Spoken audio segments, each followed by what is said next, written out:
La bonne équation? Chimie plus médecine, le tout multiplié par des entraînements, tu es sur la voie de la réussite. Vise le pass avec ISA. Chapitre référent, réaction d'oxydoréduction. Voici une question issue des annales de première année de médecine. On s'intéresse à la réactivité des ions manganèse Mn2+, selon la réaction redox représentée ci-après. A Mn2+, plus B BiO3-, plus CH+, donne D MnO4-, plus E Bi3+, plus F H2O. Parmi les affirmations suivantes, cochez la ou les réponses exactes.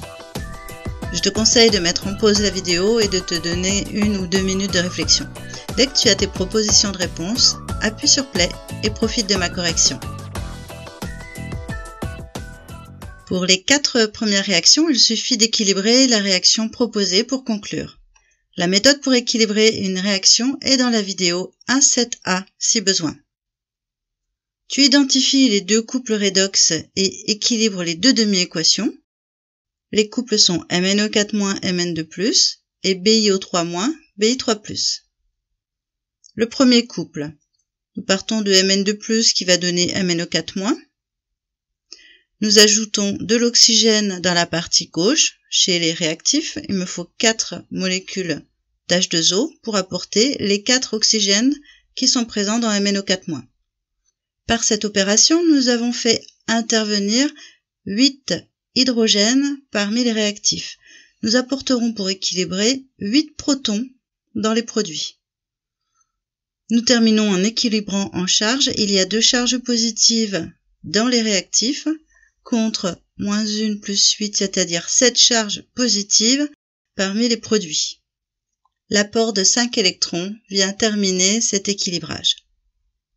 Quant au deuxième couple, BiO3- Bi3+, le réactif est BiO3-, le produit Bi3+. Nous allons apporter 3 oxygènes parmi les produits sous forme de molécules d'eau, d'où 3 H2O. De ce fait, 6 hydrogènes doivent être apportés parmi les réactifs sous forme de protons. À gauche, nous avons une charge négative, 6 charges positives, donc globalement 5 charges positives, tandis qu'à droite, nous n'avons que 3 charges positives. Nous allons équilibrer en charge en ajoutant 2 électrons parmi les réactifs. Afin d'obtenir l'équation redox, nous devons avoir le même nombre d'électrons dans chacune des 2 demi-équations. Petite piqûre de rappel pour sommer les 2 demi-équations. Supposons 2 demi-équations n'ayant pas le même nombre d'électrons. A donne B plus X électrons, C plus Y électrons donne D. Et pour illustrer encore mieux, je donne l'exemple du plomb qui va donner Pb2+, plus 2 électrons, associé à l'ion or, AU3+, plus 3 électrons, qui donne AU. La première des choses à faire est de trouver le ppcm à X et à Y, c'est-à-dire le plus petit commun multiple. Dans mon exemple, X égale 2, Y égale 3. Le premier multiple commun à 2 et à 3 est 6. Deuxième étape, il faut multiplier la première équation par le ppcm divisé par X. Dans mon cas, ça donne 6 divisé par 2, c'est-à-dire 3. Troisième étape, il faut multiplier la deuxième ligne par ppcm divisé par Y. Pour moi, c'est 6 divisé par 3, c'est-à-dire 2. En quatrième étape, on additionne les réactifs puis les produits entre eux. On obtient 3 Pb plus 2 Au3+, donne 3 Pb2+, plus 2 AU. Et enfin, on simplifie si l'un des réactifs est encore présent dans les produits. Ici, ce n'est pas le cas. À défaut d'avoir trouvé la pierre philosophale qui transforme le plomb en or ou qui guérit les malades, j'ai par cette équation redox, réalisable en forçant la circulation des électrons à mon avantage, montré qu'on pourrait déposer de l'or sur du plomb.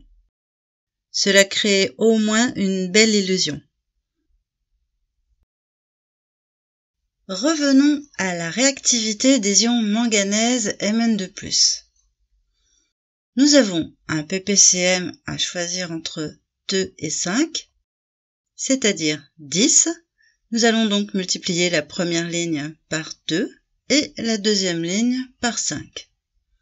Nous obtiendrons 2 Mn de plus 8H2O, plus 5 BiO3-, plus 30H+, qui donne 2 MnO-, plus 16H+, plus 5 Bi3+, plus 15 H2O.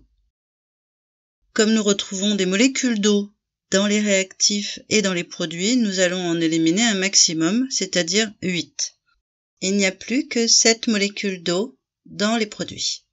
Maintenant, nous allons éliminer des protons H+, nous en avons 30 à gauche et 16 à droite. Nous en éliminons 16, il en reste 14 à gauche. Les coefficients de la partie gauche sont A égale 2, B égale 5 et C égale 14. Les coefficients de la partie droite sont D égale 2, E égale 5 et F égale 7. La proposition A est fausse, la proposition B est vraie, la proposition C est vraie et la proposition D est fausse. Proposition E, dans BiO3-, le nombre d'oxydation de l'atome de bismuth est plus 6.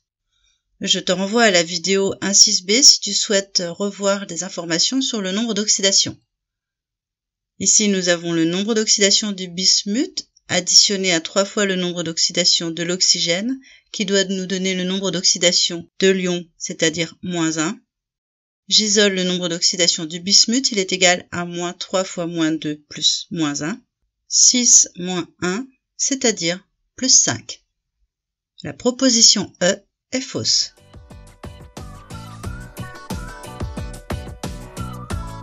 Continue à t'entraîner avec cette nouvelle question issue des annales de première année de médecine.